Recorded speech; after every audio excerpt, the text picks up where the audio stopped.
Hello दोस्तों, क्या हाल है आप लोगों के। इस वीडियो के अंदर मैं आप लोगों के साथ बड़ा ही इंटरेस्टिंग किस्सा मैं अपना शेयर करूंगा। जब ये बात है बेसिकली जो मेरी फर्म थी जिस फर्म में मैं काम करा करता था, उस फर्म में पहली बार ये असाइनमेंट आया था और ये ऑडिट असाइनमेंट था, स्टैट्यूटरी ऑडिट था।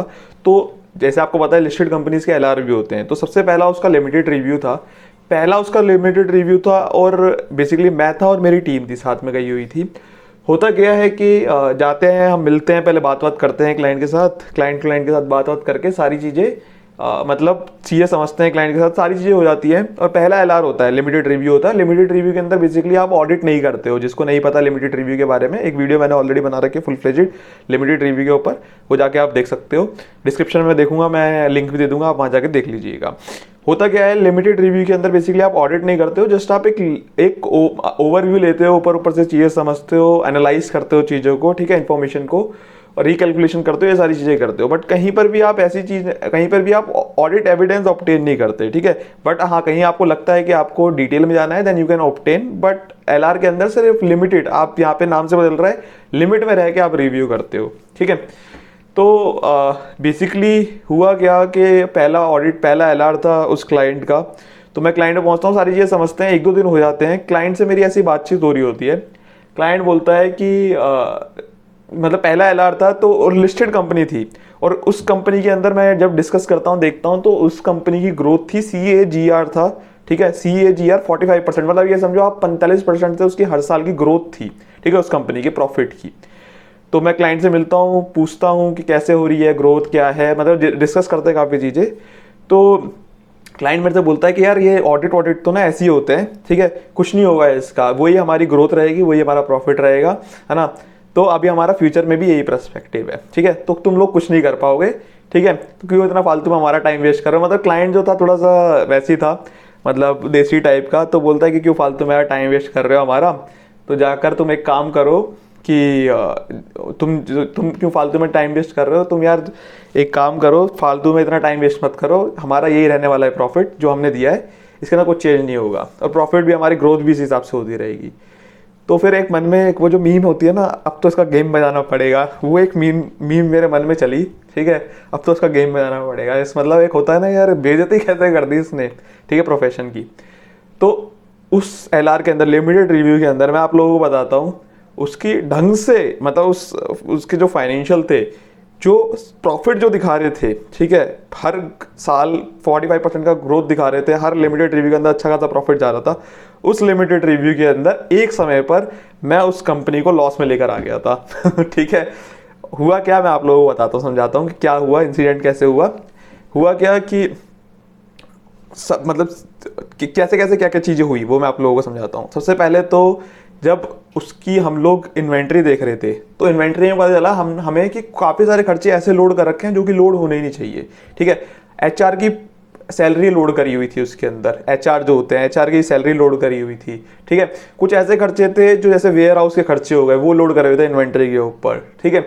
और पता नहीं कितनी चीज़ें ऐसी थी, मतलब मैं जस्ट आपको बता रहा हूँ कि मतलब ऐसी ऐसी चीज़ें थी जो इन्वेंट्री के ऊपर लोड करी हुई थी, जिसकी वजह से काफ़ी मेजर इंपैक्ट आया उसके इन्वेंट्री वैल्यूएशन के अंदर। जब इन्वेंट्री वैल्यू कम होगी तो ऑटोमेटिकली क्या होगा, उसका जो प्रॉफिट होगा वो कम हो जाएगा, ठीक है। क्योंकि जब हम फाइनेंशियल बनाते हैं तो उसमें देखते हैं ना आप, चेंज इन इन्वेंट्री होता है, तो चेंज इन इन्वेंट्री के थ्रू चीज़ें रूट होती हैं। तो काफ़ी सारी चीज़ें जब हमने देखी और उसके अंदर मतलब जो चीज़ें हटानी थी वो सारी चीज़ें हटाकर फिर हमने देखा कि उसकी जो इन्वेंट्री है वो काफ़ी मेजर इंपैक्ट डाला उसके ऊपर। तो सबसे पहली जो चीज़ थी, हमने क्या करा कि उसकी जो इन्वेंट्री थी वो हमने रिड्यूस करी, उसकी वैल्यू रिड्यूस क्यों करी, क्योंकि काफ़ी सारे खर्चे उसने ऐसे लोड करे हुए थे अपनी इन्वेंट्री के अंदर जो कि लोड ही नहीं होने चाहिए थे। जैसे मैंने आपको बताया, वेयर हाउस का खर्चा, एचआर की सैलरी दे रखी थी, ठीक है, कुछ ऐसे खर्चे थे, फ्रेट आउटवर्ड तक को कुछ ऐड करा हुआ था, मतलब ऐसे ऐसे खर्चे ऐड कर रहे थे जो कि इलॉजिकल थे बिल्कुल, ठीक है।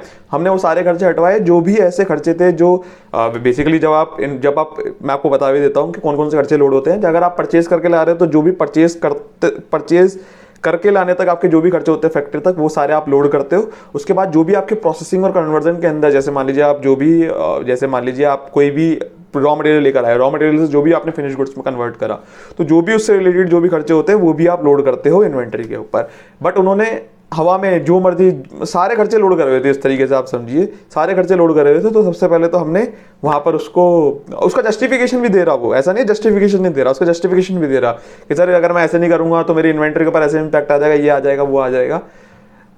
तो फिर ये सबसे पहले तो मेजर इम्पैक्ट ये डाला हम लोगों ने। दूसरी जो चीज़ है उन्होंने क्या करा हुआ था, दूसरा जो पॉइंट है काफ़ी इंटरेस्टिंग पॉइंट है, ये मैं आप लोगों को बताता हूँ। हुआ क्या कि कुछ ऐसी इन्वेंट्री थी, हमने जब एनालाइज करा, डिस्कस करा कि काफ़ी पुरानी इन्वेंट्री चली आ रही थी, ठीक है, बहुत ज़्यादा ओल्ड इन्वेंट्री थी। तो हमने पूछा कि यार ये इन्वेंट्री इतनी पुरानी कैसे चली आ रही है, ठीक है। तो मेरे को बताता कि यार ये जो माल है ना बाहर गया हुआ था, एक्सपोर्ट गया हुआ था, एक्सपोर्ट में रिजेक्शन हो गया था कुछ, तो ये माल आ गया था पोर्ट के ऊपर, पोर्ट पर आ गया था माल, बट हम लोगों ने वहाँ से उठाया ही नहीं, अभी तक माल उठाया नहीं। तो मैंने कहा कि यार इसका मतलब खराब माल पड़ा हुआ है, कह रहा हाँ खराब माल पड़ा हुआ है। तो फिर अगर आप माल खराब पड़ा हुआ है तो आप उसको राइट ऑफ नहीं करोगे, कह रहा कि अभी तक जब तक मतलब उसका जस्टिफिकेशन ये था कि जब तक हम लेकर नहीं आ जाते माल, जब तक हम राइट ऑफ कैसे कर सकते हैं। मैंने कहा भाई ये क्या लॉजिक है। तो इन्वेंट्री में उसने डाला हुआ था वो माल, जो खराब माल पड़ा हुआ था जो उसने लेकर आया हुआ था वो इन्वेंट्री में डाला हुआ था, तो हमने इन्वेंट्री को राइट ऑफ करवाया। दूसरा इंपैक्ट ये हो गया। तीसरा इंपैक्ट जो था, उस इन्वेंट्री से रिलेटेड कुछ ऐसे खर्चे थे जो माल लाने में लगे थे, या जो भी उससे लेकर आने में लगे थे, जैसे स्टीमर फ्रेट हो गया, ठीक है, जो भी मतलब जो फ्रेट का जो खर्चा हो गया, या जो भी उसके खर्चे थे वो उसने क्या कर रखा था, प्रीपेड एक्सपेंस में डाला हुआ था सब कुछ। अभी तक एक्सपेंस ऑफ ही नहीं करा था उसको, प्रीपेड एक्सपेंस में डाला हुआ था। तो प्रीपेड एक्सपेंस से निकलवा कर फिर उसके बाद हमने उसको राइट ऑफ करवाया, ठीक है, उसको राइट ऑफ करवाया। तीसरे नंबर पे क्या था कि उसके बाद मतलब जो चौथा पॉइंट था वो ये था कि वहाँ पर उन्होंने क्या कर रखे थे, कुछ ऐसे प्रेफरेंस शेयर्स इशू करे हुए थे जो कन्वर्टेबल थे। तो कन्वर्टेबल जो प्रेफरेंस शेयर्स थे उसके अंदर क्या होता है, उन्होंने सीधा अकाउंटिंग करी हुई थी एज अ इक्विटी इंस्ट्रूमेंट, ठीक है, as a equity instrument accounting करी हुई थी, मतलब as a preference instrument accounting करी हुई थी। बट जो कंपनी फॉलो करती वो इंडियस फॉलो कर रही थी। जिन लोगों को पता होगा इंडियस के अंदर अगर आप सीसीपीएस अगर आप इशू करते हो कन्वर्टेबल प्रेफरेंस शेयर्स, तो उसमें क्या होता है, आपके कंपोनेंट देखने पड़ते हैं आपको। तो हमने देखा उसके अंदर दो कंपोनेंट थे उसके, इक्विटी और डेट, ठीक है, इक्विटी और डेट उसके अंदर कंपोनेंट थे। तो जो भी डेट का पार्ट होता है उसके ऊपर आपको इंटरेस्ट रिकॉग्नाइज करना होता है अपने प्रॉफिट एंड लॉस अकाउंट के अंदर, वो उन्होंने नहीं करा हुआ था, वो भी रिकॉग्नाइज करवाया। तो इस तरीके से हमने उनकी ढंग से ये समझो ले ली, ठीक है, उसके फाइनेंशियल की। और बहुत सारे, ये तो मैंने आपको 2-3 एंट्री बताई जो इसका मेजर इंपैक्ट था, ऐसे मतलब 3-4 एंट्रीज बताई। उसके बाद इतनी एंट्रीज हमने डलवाई है उस फाइनेंशियल के अंदर, पता नहीं बहुत एंट्रीज डलवाई है, ठीक है, जो उन्होंने एसेट्स में डाले हुए थे जो राइट ऑफ करने थे। अच्छा एक चीज और, उन्होंने लाइफ गलत ली हुई थी फिक्स एसेट्स की, वो भी हमने ठीक करवाई थी, ठीक है। उसके बाद उन्होंने कुछ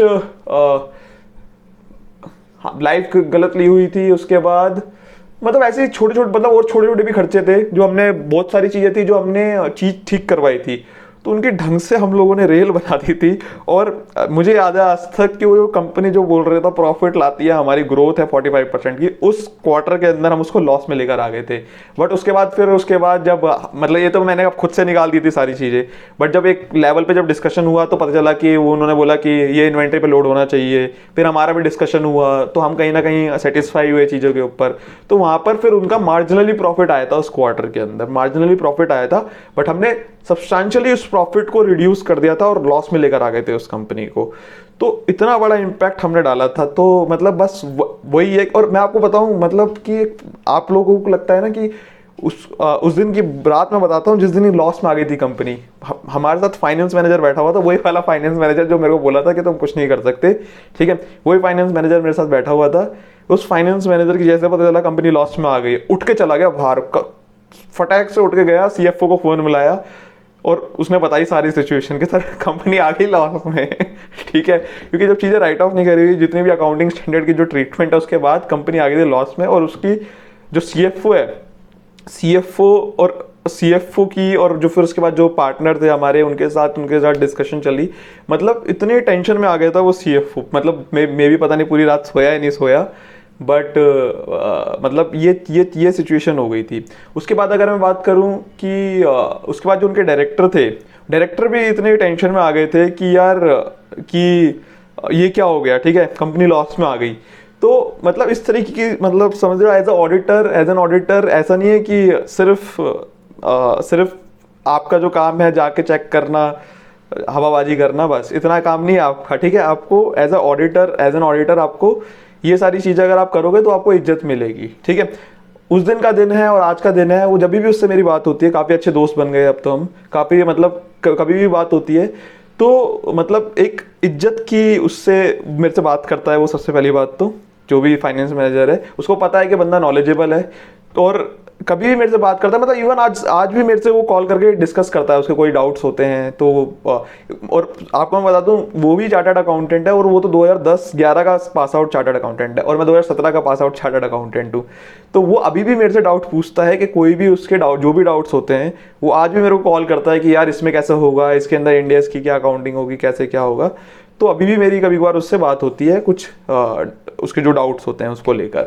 तो आई होप आपको इस वीडियो में सीखने को मिला होगा कि जैसे मैंने आप लोगों को बताया कि भैया आपका काम ये नहीं है कि जाके ठीक है हवाबाजी करिए, वाउचिंग वाउचिंग करी और आ गए निकल के, ठीक है। आपका जो काम है, आपकी जो रिस्पॉन्सिबिलिटी मिली है उसको फुलफिल करना है, ठीक है। अगर आप फुलफिल करोगे तो आपको इज्जत मिलेगी, सिंपल सी, जैसे मैंने आपको बताया।